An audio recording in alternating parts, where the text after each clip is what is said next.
Et si les eaux usées produisaient de l'énergie?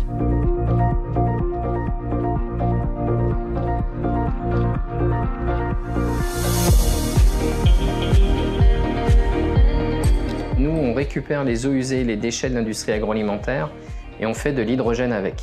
Aujourd'hui, traditionnellement, les eaux usées sont traitées dans des stations d'épuration. Et en gros, la station d'épuration, ce sont des micro-organismes qui consomment la matière organique, sauf que pour les maintenir en vie, il faut tout le temps ramener de l'oxygène. Donc c'est un gros ventilateur et ça consomme beaucoup d'énergie. Nous, la première des choses que l'on fait avec nos micro-organismes, c'est qu'on n'a pas besoin d'oxygène. Donc déjà, on supprime ce volume d'énergie consommée.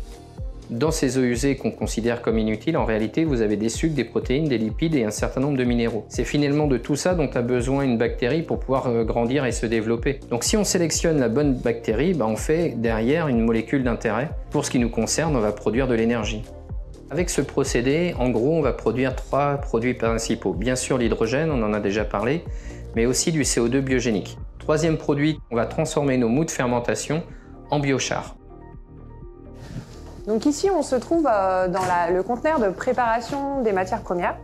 Donc on a 3 cuves de stockage et 2 autres cuves qui nous permettent de stocker des crèmes dessert que nous ajoutons à notre eau usée pour enrichir un peu en matière organique. Donc ici, on a les cuves tampons. Ces cuves nous permettent de préparer au mieux la matière première. On va dans un premier temps ajuster leur pH. On va également hygiéniser ces matières premières et les inerter afin de supprimer la totalité de l'oxygène qui est présent.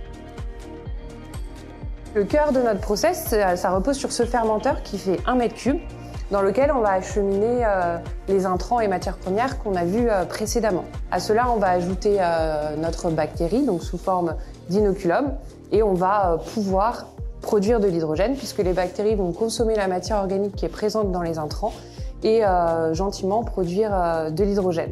Donc cet hydrogène va ensuite repartir et pourra dans le futur être valorisé et utilisé dans les camions, par exemple, laitiers de la laiterie.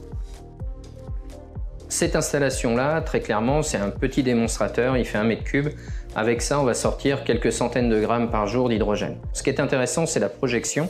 C'est qu'avec les déchets de cette usine-là, on peut produire autour de 40 tonnes d'hydrogène par an. Et avec 40 tonnes d'hydrogène par an, on fait entre 400 et 500 000 km par an pour remplacer les camions. Donc ça fait qu'on peut faire tourner autour de 5, 6, 7 camions à l'année avec ce carburant-là. Notre modèle, il est duplicable.